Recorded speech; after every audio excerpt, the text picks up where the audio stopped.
Bapak Ibu, kita sembah Tuhan ya. Kita bersyukur buat kebaikan Tuhan sepanjang tahun ini, amin.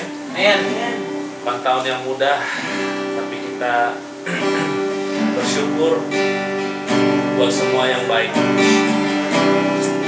sepanjang tahun ini. Terima kasih Tuhan.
Setiap jiwa ini, roh ini betul-betul bisa merdeka untuk dia persembahan untuk Tuhan.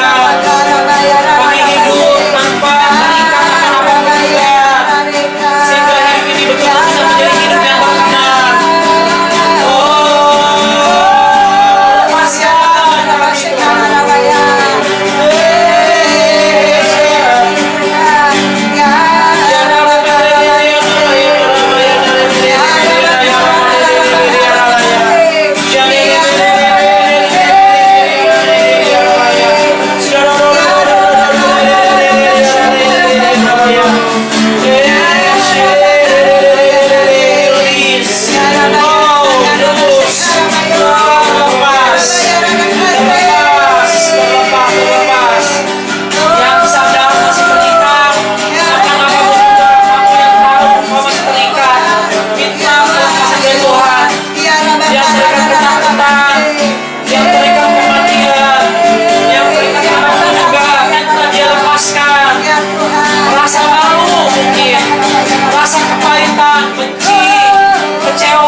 Sebelum kami masuki tahun 2021, biar ada sesuatu yang beres di hati kami Tuhan. Biar ada sesuatu yang beres di hati kami. Betul-betul hidup ini kami persembahkan, kami letakkan di hadapan Tuhan sebagai sesuatu yang kosong. Biar Tuhan yang berkarya. Kami tinggalkan kehendak kami, apa yang kami mau, apa yang kami pikir bagus. Kami letakkan Tuhan, kami percayakan di dalam tangan-Mu. Kami percayakan di dalam tangan-Mu Tuhan. Terima kasih Tuhan, merdekakan setiap kami. Kamu akan mengetahui kebenaran dan kebenaran akan memerdekakan kamu. Merdekakan setiap kami. Free, loose, merdeka. Tidak ada yang bisa mengganggu hati kami Tuhan. Biarlah sukacita ini datangnya dari Tuhan. Merdeka. Terima kasih Bapak. Terima kasih Bapak. Terima kasih Bapak. Terima kasih Tuhan. Terima kasih buat malam hari ini Tuhan. Sebelum kami akan sharing, akan cerita, akan mendengar firman-Mu, berkati Tuhan ibadah kami. Hadirlah Tuhan, biar Engkau menjadi satu-satunya hal yang kami punya dalam hidup ini. Dalam nama Yesus, amin. Shalom, berkat Jemaat CTC. Saya tergerak untuk menyampaikan pesan awal tahun seperti yang saya terima. Tentunya pesan ini belum lengkap, tapi mumpung timingnya pas betul-betul awal tahun baru ya, sehingga kita juga bisa bertemu dalam YouTube, Anda bisa mengupdate pesan dalam hidup Anda seperti apa yang Tuhan taruh dalam hidup gembala Anda dan ke arah mana kita bertemu bersama-sama. Yang pertama-tama kelihatannya satu, secara lokasi ibadah kami telah mencoba yang terbaik untuk tetap berputar-putar mencari-cari ya, bukan memastikan tapi ingin tahu saja option kita seperti apa. Kita coba cari gedung pertemuan ya, kami nanya beberapa hotel dan juga di tempat ibadah kita yang sebelumnya di Hotel Sun Lake. Ternyata sampai hari ini belum ada kabar. Saya mengambil kesimpulan mungkin sementara tempat ibadah kita yang dulu itu belum bisa dipergunakan lagi. Dan dari beberapa orang yang mengalami mengalami Tuhan di gereja-gereja rumah yang kita adakan, kelihatannya untuk tahun ini maunya Tuhan mungkin kita akan tetap beribadah dengan cara gereja rumah. Amin ya. Saya ingin kita juga menang dari kebiasaan kita ya, karena arti dari bergereja itu kan tidak berarti Anda duduk dalam bentuk teater di mana ada panggungnya, betul ya? Dan setiap minggu orang berganti-ganti melayani gitu loh ya. Ada musiknya, harus ada drumnya, nggak seperti itu. Justru saudara, lewat ibadah-ibadah rumah yang kita selenggarakan, saya melihat ada begitu banyak jiwa-jiwa yang lebih bertumbuh. Kenapa? Karena kita bisa terlibat satu sama lain dengan lebih dekat. Betul ya? Tanpa sadar, kita melakukan apa yang firman Tuhan mau, kembali ke gereja mula-mula, gereja yang sesungguhnya, yaitu di mana ada kuasa, bukan hanya dari firman Tuhan disampaikan, tapi juga dari persekutuan di antara kita. Amin. Ya, tahun depan kita akan konsentrasi lebih lagi ke arah persekutuan, fellowship di antara kita. Karena ketika masa pandemik ini, salah satu kekuatan yang umat Tuhan punya yang paling diserang adalah persekutuan satu sama lain. Saudara rindu gak untuk ketemu teman-teman yang lain? Betul kan? Ya, Anda rindu gak berkomunikasi dengan normal, bisa berpelukan, bisa mengekspresikan kasih Anda kepada yang lain. Nah, jadi lewat ibadah-ibadah rumah, kita tetap saudara berusaha untuk mempraktekkan firman Tuhan dengan cara yang terbaik. Tentunya resiko akan kita minimalisir. Pertama-tama, satu, seperti biasa, kita membatasi jumlah peserta yang hadir. Sebisa mungkin, kalau bisa, satu rumah itu jangan lebih dari 10 orang ya. Seandainya udah terlampau banyak dan harus pecah rumah, kita akan cari alternatif untuk pecahkan rumahnya, cari lagi nanti waktu di kemudian hari kita akan adakan lagi. Gak apa-apa, pendetanya repot sedikit ya. Yang penting Anda bersedia untuk beribadah sama-sama. Oke, itu yang pertama. Yang kedua, kalau Anda sadar Anda sakit atau ada gejala sakit atau Anda meragukan kesehatan Anda sendiri, tolong tidak perlu untuk ikut serta dulu. Oke? Karena yang di ibadah-ibadah rumah itu mayoritas adalah orang-orang tua yang sudah berkeluarga, saudara. Sehingga kalau sampai mereka tertular, ya kasihan, satu rumah itu bisa kena. Protokol kesehatan pun kita perhatikan, ya. Ingat, cuci tangan sebelum kita fellowship, oke? Pakai masker Anda bila diperlukan, ya. Kita beri yang terbaik, kita buat yang terbaik supaya apa? Supaya ibadah dan kehidupan rohani kita bukan hanya bisa berjalan dengan normal, tapi juga bisa berjalan dengan cara yang lebih baik, yang lebih alkitabiah. Itu yang pertama-tama, oke? Jadi kita akan lebih lagi mengadakan ibadah rumah kita. Nah, buat Bapak Ibu yang belum beribadah rumah, kami tetap mencarikan cara yang terbaik supaya semua nanti bisa berkumpul, oke? Itu yang pertama-tama, yang paling penting mengenai ibadah kita, ya. Nanti di tahun ini video-video YouTube akan kita kurangi. Sementara, oke, saudara, kurang lebih 1 bulan sekali atau sampai 1 bulan 2 kali tetap akan ada firman Tuhan yang disampaikan. Berarti selama bulan Januari ini akan ada 2 firman Tuhan yang disampaikan. Satu, di awal tahun Anda akan mendengar firman yang ini yang sekarang sedang saya beritakan, yang hari ini tayang. 2 minggu kemudian saudara akan mendengar pengajaran yang lebih komplitnya tentang apa yang kita alami di tahun 2021. Saya berdoa ada penyertaan Tuhan sehingga apa yang Tuhan firmankan betul-betul terjadi. Nanti bulan Februari akan ada 2 kali, oke? Dalam waktu 2 minggu, 1 kali akan ada pengajaran firman Tuhan. Bulan Maret pun akan ada 2 kali, dalam waktu 2 minggu 1 kali akan ada pengajaran firman Tuhan. Mulai bulan April, Mei dan seterusnya, seandainya setiap kita sudah bisa mengikuti ibadah rumah, maka saudara, firman Tuhan di YouTube akan saya kurangi atau bahkan akan saya tiadakan sama sekali, ya, sehingga semuanya itu betul-betul mengalami kuasa ibadah dari setiap ibadah-ibadah rumah, setiap fellowship di rumah yang kita sudah adakan. Oke, sekolah minggu pun mungkin akan mulai berkurang, ya, nanti kebijakannya dari Ibu gembala kita yang akan mengatur semuanya. Itu yang pertama-tama. Yang kedua, ya, Anda harus perhatikan. Yang kedua, di tahun 2021, dengar ini baik-baik saudara, kita akan membangun lagi lebih dalam akar fondasi kekristenan kita, ya. Nanti di tahun-tahun ini, di bulan-bulan awal, ada begitu banyak firman Tuhan yang akan kita pelajari tentang pengampunan dosa, ya. Saudara nanti akan melihat bahwa pengampunan itu adalah sentral, adalah fokus utama dari kekristenan, bahwa dosa kita diampuni. Ada begitu banyak nabi, ada begitu banyak agama di dunia, mungkin ada begitu banyak orang yang sudah datang sebelum dan sesudah Yesus, tapi hanya Tuhan Yesus yang berkata bahwa Dia berkuasa mengampuni dosa.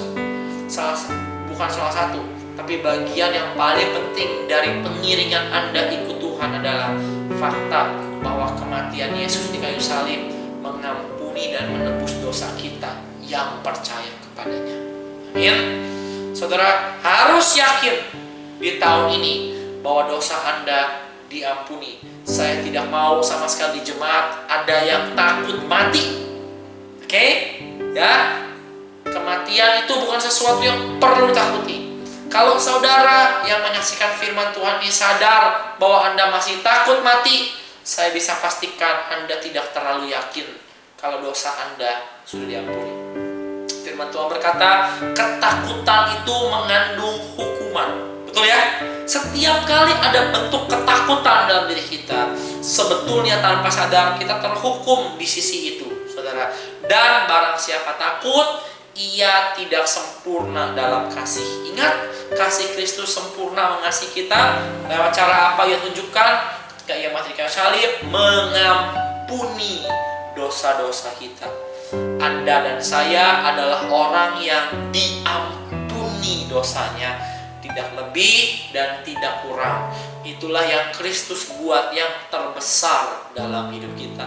Ketika Anda sadar, Anda ngerti, Anda menjadi rema dalam hatimu bahwa dosamu diampuni, itulah kekuatanmu yang terbesar sebagai orang yang mengiring Tuhan.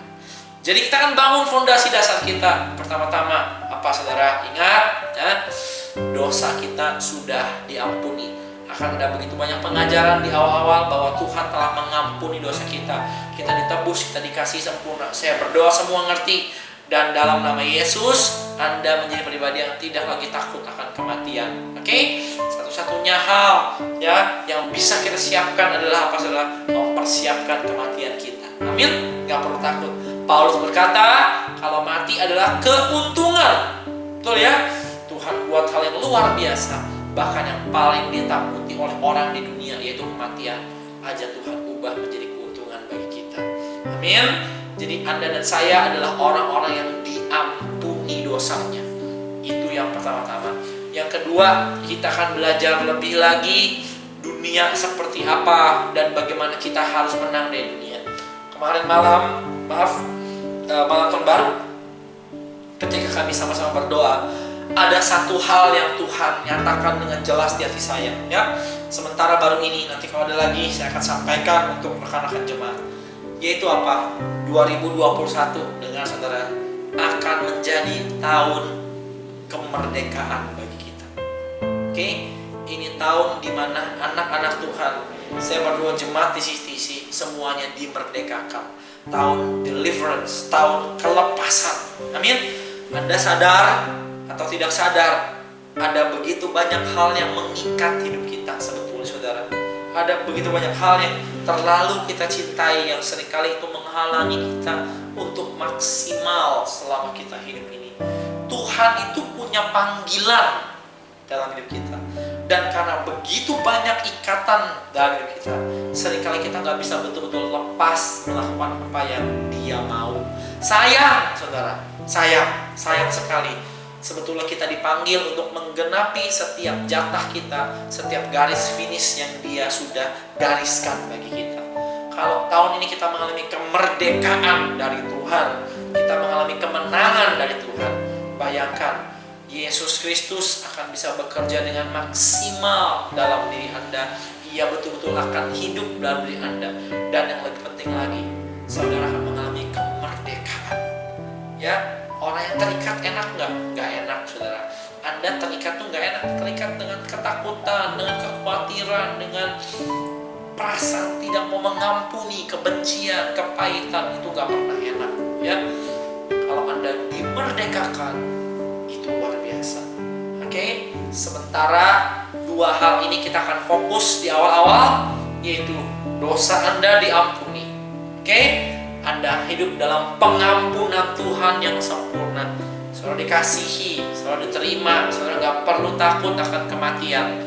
Dan yang kedua, Tuhan mau memerdekakan Anda supaya Anda hidup dengan perasaan yang merdeka, bebas melakukan apa yang Tuhan mau. Ingat, kitab Yohanes berkata, kamu akan mengetahui kebenaran, ya, dan kebenaran itu akan memerdekakan kamu. Kebenaran dalam kitab Yohanes ini artinya bukan perbuatan benar, saudara, bukan righteousness, bukan Anda buat hal yang benar, enggak. Tapi kebenaran di kitab Yohanes ini yang memerdekakan kita itu artinya truth, atau cara pandang yang benar. Itu ya, truth yang asli itu seperti apa. Ingat, setan itu bekerja dengan tipu daya. Oke? Tipu daya itu bukan unrighteousness. Oke, lawan katanya, tapi false, artinya itu false, itu palsu. Kebenaran di sini berbicara mengenai keadaan yang sesungguhnya, yang asli, yang jujur, yang apa adanya. Ketika Anda melihat firman Tuhan, Anda melihat dunia dengan cara yang apa adanya, Anda baca Alkitab dengan mata yang apa adanya, yang mau terima firman Tuhan, itu yang akan memerdekakan kita. Amin. Keadaan yang sejati, kebenaran, truth, itu yang memerdekakan kita. Amin. Saya berdoa saudara mengalami dua hal ini dulu.